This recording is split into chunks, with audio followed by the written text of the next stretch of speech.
हाय। तो आज के इस लेक्चर में हम बात करने वाले हैं एसक्यूएल कंस्ट्रेंट्स के बारे में। अब ये एसक्यूएल कंस्ट्रेंट्स क्या होते हैं, इनकी जरूरत क्यों पड़ी, तो इनके बारे में हम डिटेल में देख रहे होंगे।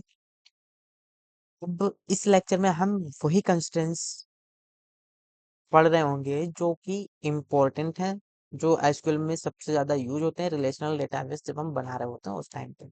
ठीक है, तो सबसे पहले बात करते हैं कंस्ट्रेंट्स क्या होते हैं। कंस्ट्रेंट्स का मतलब होता है एसक्यूएल कंस्ट्रेंट्स का यूज हम डेटाबेस में रूल्स लगाने के लिए करते हैं ताकि गलत डेटा इंसर्ट ना हो और डेटा हमारा क्या रहे, सेफ रहे टेबल के अंदर और डेटाबेस के अंदर। ठीक है, तो सबसे पहले हम बात करते हैं नॉट नल कंस्ट्रेंट्स के बारे में। नॉट नल का मतलब होता है कॉलन का not have a null value, मतलब कॉलन एम्प्टी नहीं होना चाहिए। ठीक है,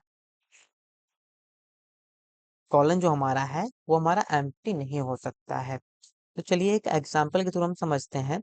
यहाँ पे हमारे पास कॉलेज नाम से डेटाबेस पहले से बना हुआ है, यहीं पे हम एक टेबल और इंसर्ट करते हैं टेम्परेरी नाम से।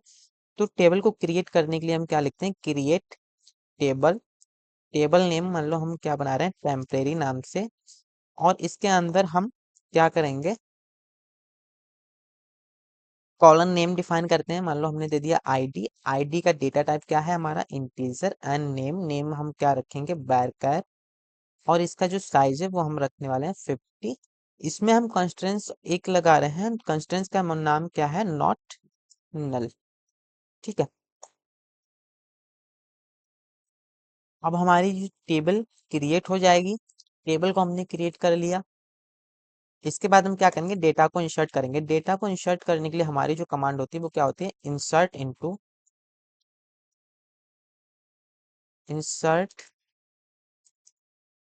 Into table name. टेबल का नाम क्या है, टेम।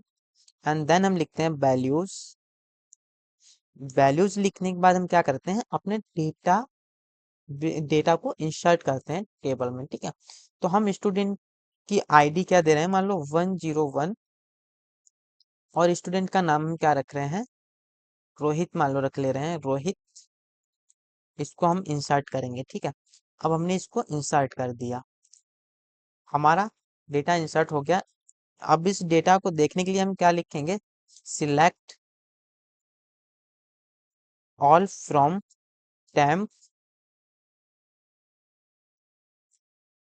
एंड कमांड को सिलेक्ट करेंगे, रन करेंगे तो हमें हमारी टेबल के अंदर डेटा दिख जाएगा। आईडी में क्या है 101, नेम में क्या है रोहित। ठीक है, अब अगर हम इंसर्ट इनटू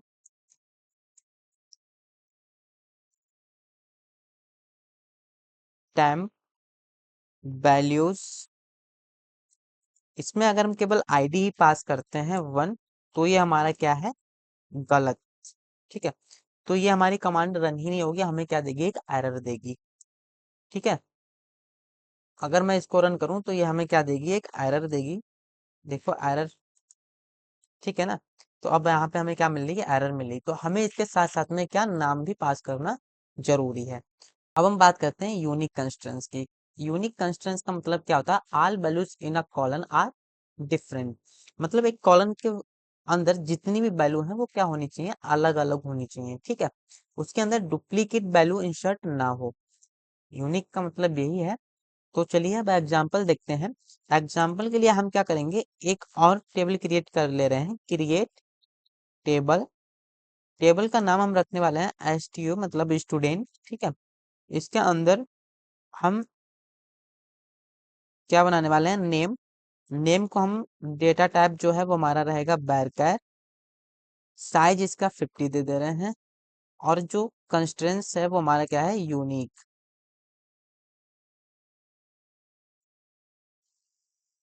अब इसको रन करेंगे। जब इसको रन करेंगे तो हमारी टेबल क्या हो जाएगी, क्रिएट हो जाएगी।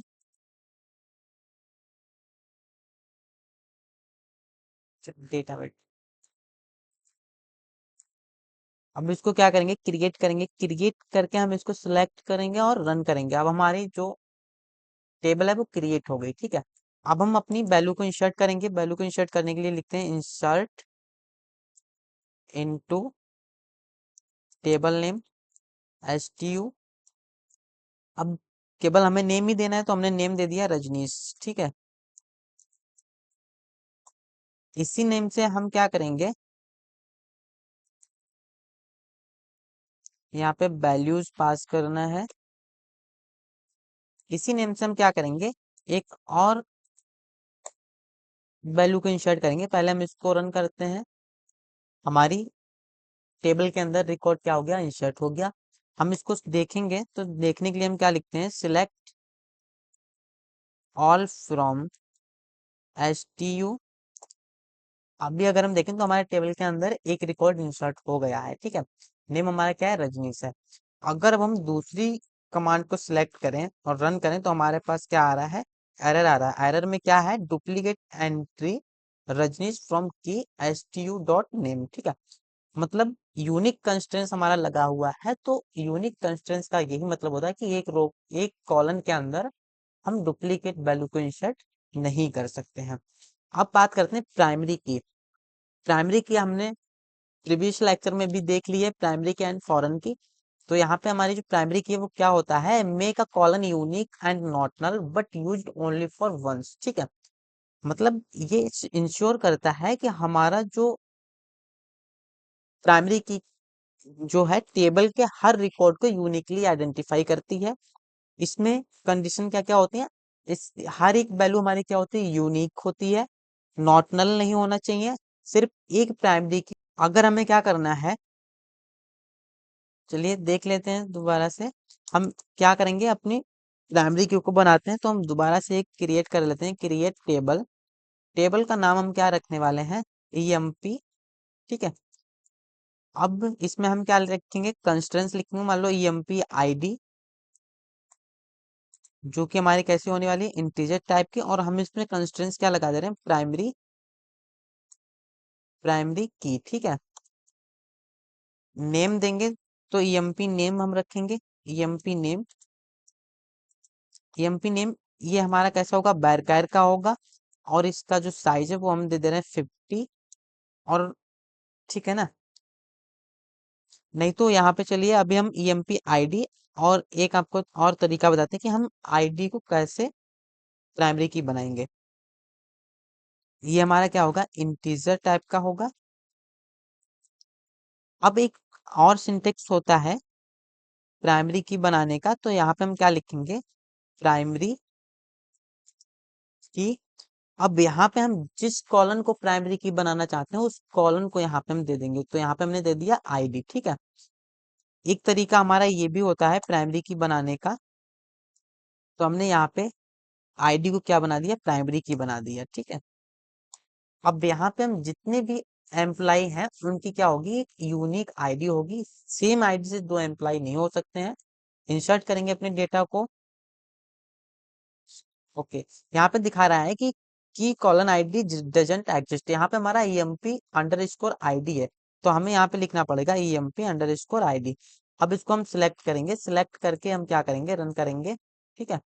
रन किया तो हमारी जो कमांड है वो सक्सेसफुली रन कर गई। अब यहाँ पे हम रिकॉर्ड को इंसर्ट करेंगे। रिकॉर्ड को इंसर्ट करने के लिए हम क्या लिखेंगे, insert into table name. Table name हमारा क्या है, ईएमपी, ठीक है। उसके बाद वैल्यूज को इंसर्ट करना है।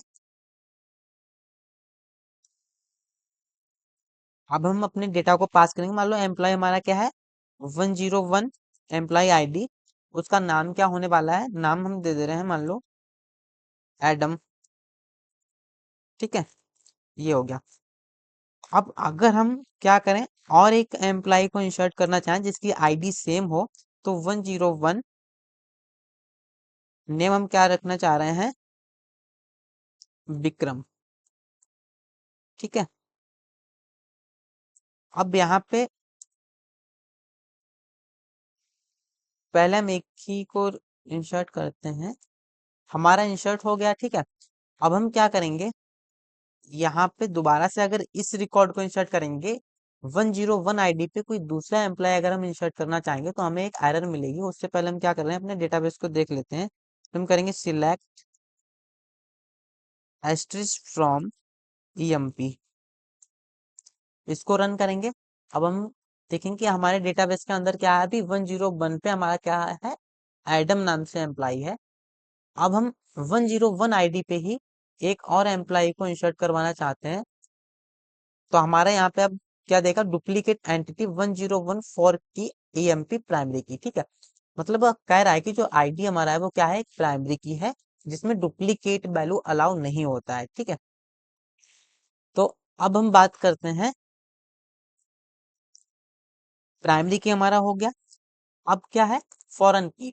फॉरेन की का काम क्या होता है, फॉरेन की दो टेबल्स के बीच में रिलेशनशिप को क्या करता है, बनाता है। ठीक है, तो फॉरेन की और प्राइमरी की को हमने प्रीवियस लेक्चर में पढ़ा दिया है, आप लोग वहां से देख सकते हैं।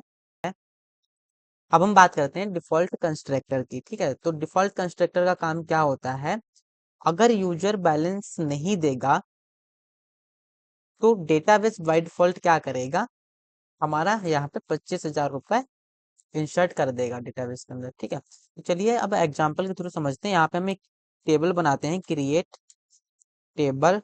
टेबल का नाम हम देने वाले हैं एम्प्लॉय। ठीक है, और इसमें फील्ड हमारे क्या क्या रहेंगे, मतलब कॉलन हम दे रहे हैं ई आई डी, जिसका डेटा टाइप हमारा क्या होगा, इंटीजर होगा। एंड ई नेम हमारा होगा, ई नेम का जो डेटा टाइप है वो हमारा क्या होगा, बैरकर होगा, जिसका साइज हम क्या रखेंगे, 50। एंड देन एम्प्लॉय की सैलरी, ये भी हमारी कैसी होगी, इंटीजर टाइप की होगी। और डिफॉल्ट हम क्या रख रहे हैं, 25,000। ठीक है,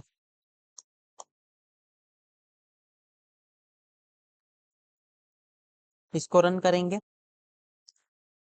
हमारी टेबल क्रिएट होगी। अब हम क्या करेंगे, अपनी टेबल के अंदर डेटा को इंसर्ट करेंगे। तो इंसर्ट करने के लिए हम क्या लिखते हैं, इंसर्ट इनटू, टेबल नेम हमारा क्या है, एम्प्लॉय। अब हम किस किस फील्ड के अंदर अपना डेटा इंसर्ट करना चाह रहे हैं, हम चाह रहे हैं कि हमारा आईडी और नेम आ जाए। ठीक है ना, तो एम्प्लॉय आईडी कामा एम्प्लॉय नेम। अब यहाँ पे हम क्या नहीं दे रहे हैं, अपना सैलरी नहीं दे रहे हैं, तो सैलरी हमें क्या होगा, हमारा डेटाबेस बाय डिफॉल्ट देगा। ठीक है, एम्प्लॉय की आईडी क्या है, 101 है। एम्प्लॉय का नाम क्या है, मान लो रजनीश।